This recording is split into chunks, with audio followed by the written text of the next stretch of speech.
Energy FM.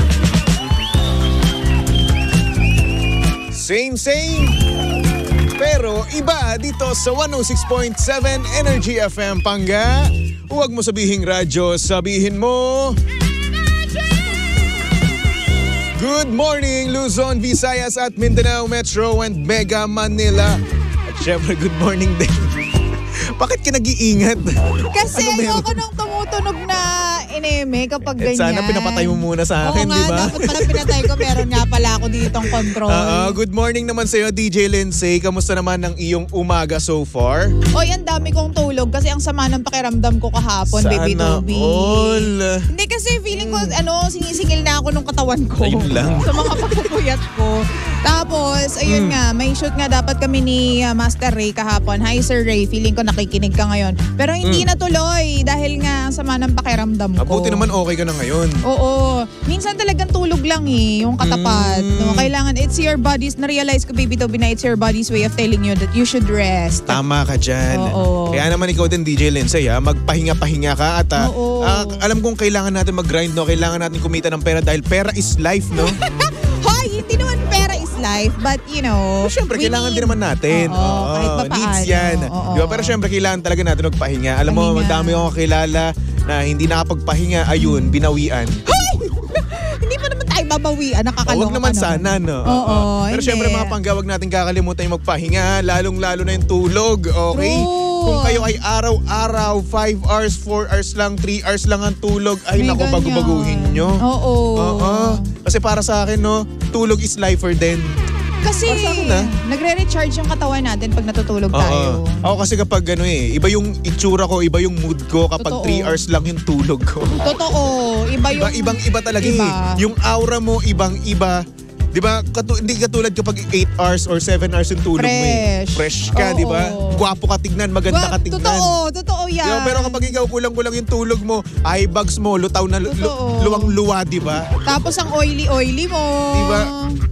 May pinapatamaan ka ba? Ako kahapon kasi ganun ako nung masama yung pakiramdam ko. Oily ka pa nung time na yun, Totoo. May nagpicture nga dito na OJT natin Sabi ko, teka lang ulitin natin ng mga 3 beses.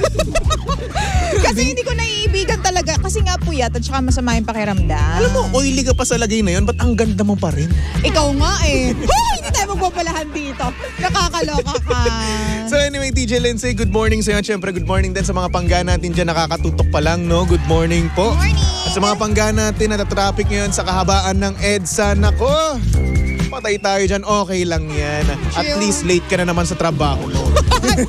Wala tayong mag-adjust kasi kayo gumising kayo ng mas maaga pa. And speaking of di ba, late, nako, kaltas na naman yan. Naku, ang sakit. Sa mga kasahod dyan kahapon, no, kamusta naman? May natira pa ba? Kamusta yung sahod mo? May natira pa? Kunti. Ako nagbayad na ako ng bills, baby Toby. Nagbayad na rin naman ako kahapon, kaya kunti na lang yung natira. At least meron pa. Kunti. Mabawasan ulit yan mamaya kasi nga naman mag-grocery ako. Yung mga needs ko, shampoo, conditioner, sabon, ubus na ako. So yung mga automatic, necessities. mababawasan na naman ako, di ba? Toiletries, mga ganyan. Toothbrush, tapos toothpaste, ubus na, brad. Ano pa? Yung mga pagkain mo pa. Pagkain ko naman, wala naman akong problema doon. Dito naman ako makain. So, sige. ayun, dagdag gastos, di ba? Fast food na naman. Ayun sinasabi ko sa iyo Bayaran mo na lang ako pagluluto kita. Malapit na ako magnegosyo dito sa Energy FM. Bayaran kita 20. Okay lang. 20? Siyempre yung tropang presyong tropa. Transportation fee lang yung 20. Alam mo ba 50 na ngayon yung service charge? May lamok. Sa Sa mga pagbibili ka sa mga groups? Dito naman kasi papasok ka ng mga sa trabaho, di ba? Siyempre, important ko yun na iluto yung pagkain mo. Siyempre, parang lang din yun na, ay kapatid ko naman to sa Toby, sige okay lang, kaya 20. Sana hiningi mo na lang. Bakit 20? Hindi, siyempre, pangonsuelo na rin sa yung 20, di ba? Ay nako, para kahit paano may nakukuha ka naman hintayin mo na lang si Kara pag hapon, lagi may dalang pagkain. Uy, ang sarap nga pala nun nung pinadala dito. Ay, hindi ko alam kung ano yung tawag dun pero ang sarap niya. Yung niya. isa, tupig yan, baby Toby. Yung Tupig? suman, sabi mo nga suman yun na inihaw. Ewan ko, Nag-assume lang ako na suman kasi nakabalo sa dahon. Yun nga, tapos inihaw yon, tupig sa Pangasinan niya nabibili. Ganun Tapos pala hindi yun. ko alam, Baby Toby, kung anong tawag dun sa isa. Favorite ko yan, nakalimutan ko na lang kung anong tawag. Sabi nung unang nagpadala dito na sabi ni Jimbo, ano daw yan, bibingka? Hindi naman bibingka yan. Hindi, ganyan nga yata yung bibingka. Hindi ganyan yung bibingka. Iba kasi yung bibingkang Tagalog, iba yung bibingkang galing sa ibang lugar. Okay, sige. May iba-ibang version ng bibingka. Ganun pala yun. Kasi Oo. ako kinalakihan ko kasing bibingka, yung nasa dahon din. Oo. Tapos ibang, para siyang puto. Ganun yung okay. bibingka para sa akin. Okay. Kasi ganun nung kinalakihan ko dun sa Cavite eh. Oo. Tapos Yung tinitinda kapag magpapasko? Oo. Yun, bibingka, oo. Yun. Bibingka, tama ba? Bibingka. Okay, tama. Bibingka tsaka puto bumbong. Kasi yung sa mga mall, yung bibingki ni Chu, yun. Kasi hindi naman tayo papadalan, di ba? Yun. So, yun yung nakasanayan nating bibingka. Ito kasi kakaibang bibingka to eh. Kaya nagulat ako Sarap. nung sinabi sa akin ni Jimbo na bibingka pala yan. Oo, bibingka yan. Ibang Kaya sabi ko, version lang. Hindi naman bibingka yan eh. Kasi, Kaya napagano'n ako. kasi ito mga pangga, yung bibingka na mukhang kasava, kung alam nyo po Ayun, yun. Di ba? oo nga, Mukha siyang oo. kasava. Sarap. Anyway, pero ang sarap niya in fairness. Oo, totoo. Maraming salamat po. Thank you sa nagpadala. Anyway, DJ Lindsay, pag-usapan na natin, backstabin na natin yung aking message sender. Hindi ka mapabackstab. Grabe ka talaga. Eto nga, yung Oo. kanyang kwento kanina, no? Ang sabi niya, yung ex niya daw, nakaka-break lang nila, no? Napakasaya kagad. Ay, okay. So ngayon, naniniwala ka ba na ang lalaki ay mabilis mag-move on? More than the babae? Mm-mm. Siguro. Depende Bakit? sa lalaki. Depende sa Okay. pagkatao ng lalaki. Kasi may mga lalaki na nakikipagrelasyon lang sila para lang masabi na may karelasyon sila. Pero ang totoo niyan, gusto pa rin nila magbuhay single. Ganyan. So, Tama. kapag nakipag-break sa'yo or nakipag-break ka sa ganong klaseng lalaki, yung gusto magbuhay single, para sa akin, siguro mabilis sila mag-move on. Kasi hindi pa man kayo nagbe-break, meron ng kapalit yan. Meron na silang ibang kausap, oo. di ba? Meron na yung number 2 kagad. May number 2, oo. may number 3, may number 4, ganyan. Pero ito naman, hindi naman sa lahat ng sitwasyon, masaya talaga yung lalaki. Oo. Kasi minsan din naman, may mga lalaki na pinapakita lang nila na masaya sila. Na okay sila. Pero deep inside, malungkot sila. Kasi nga Oo. naman, mahal naman niya talaga yung girlfriend niya eh. Oo. Di ba? Huwag naman natin i-disregard yung mga taong gano'n. Yung mga lalaking ganoon. Na Oo. talagang nagmamahal ng sobra-sobra. Pero ngunit sa balat tapuat, ayaw lang ipakita sa iba yung kanilang kalungkutan. Feeling ko din, Baby Toby, depende yan sa rason kung ba't sila nag-break. Kasi kung halimbawa, nag-break kayo dahil yung babae may iba, malamang sa alam mong mabilis makaka-move on yung lalaki pag ganun. Kasi niloko siya eh. Tama. Pero kapag halimbawa, nag-break sila ng labag sa kalooban nila pareho, yung lalaki, syempre, matagal na yan mag-move on. Ganyan. Pero yun na nga, siguro dito, depende na lang yung sitwasyon. No? Kung paano sila naghiwalay. Kasi True. sabi naman sa akin ng message sender, ang naghiwalay daw sila kasi napag-usapan lang nila yon. At ito na daw yung time para magtapusin daw nila yung relasyon nila. Mutual naman yung na gusto nilang maghiwalay. Kasi nga naman siguro punong-puno na sila ng toxicity. At parang yung relasyon nila ay bound to end, di ba? So nakakondisyon na sa isip nila. Kasi 'di ba kapag masaya ka sa relasyon, ang aim mo is tumagal kayo forever and ever, magpakasal. Sila siguro nakikita nila yung sarili nila na hindi talaga tatagal. Yes. Na hindi magiging forever. Pero etong acting message sender na si Paula, hindi lang niya talaga matanggap na ngayon napakasaya na kagad nung kanyang ex na jowa. Days pa lang ata sila nakapaghiwalay. Days pa lang? Days pa lang. Ay, di matagal na may kausap yung jowa Hindi niya. naman sa ganoon. Ikaw Feeling ko.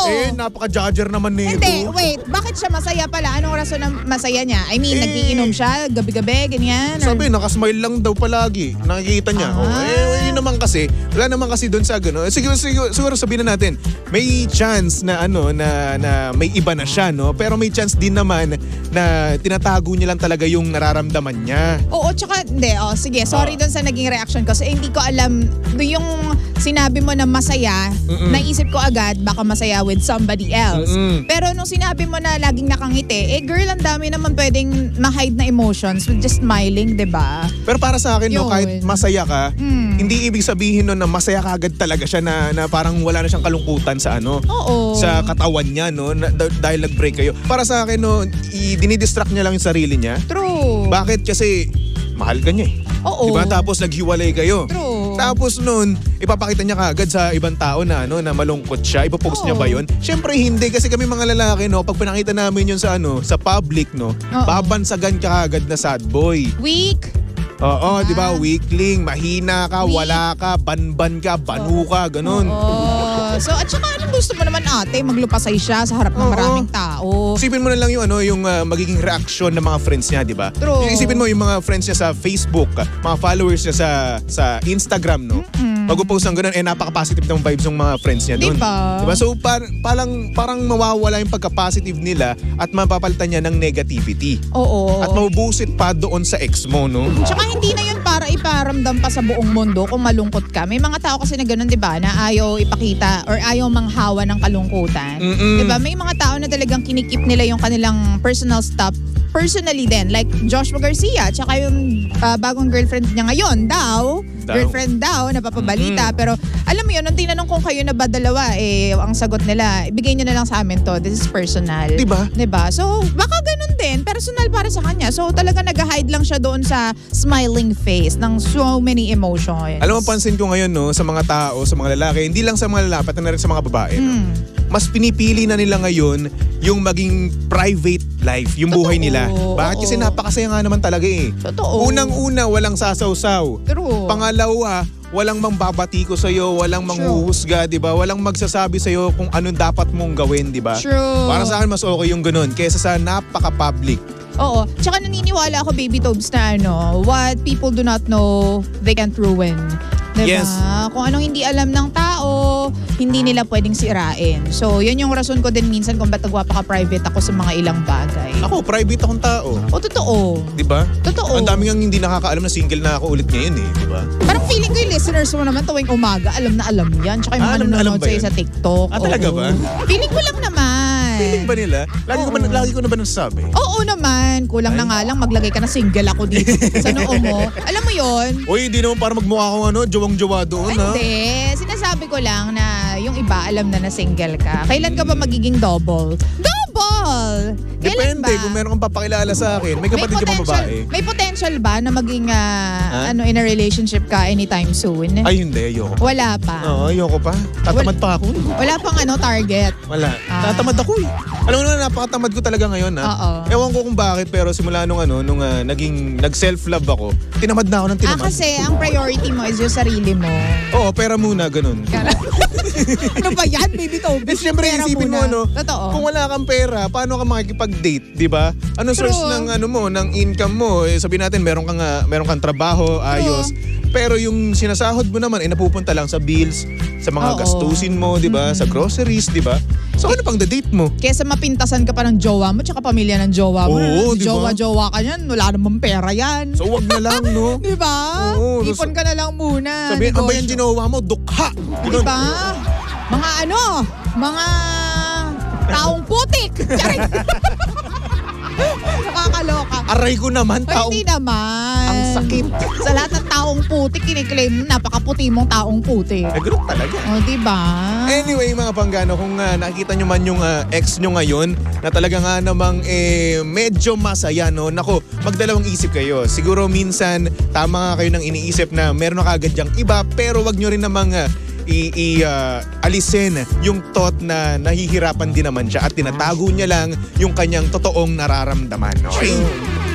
So mga pagka susunod na ang napakaganda, napaka-sexy. Iyan, no? Babaeng cherry. Ang ganda naman ng cherry mo ngayon sa damit mo. DJ Lindsay. Sarap din yan. Yung mga cherry na yan. Lalo na pag fresh.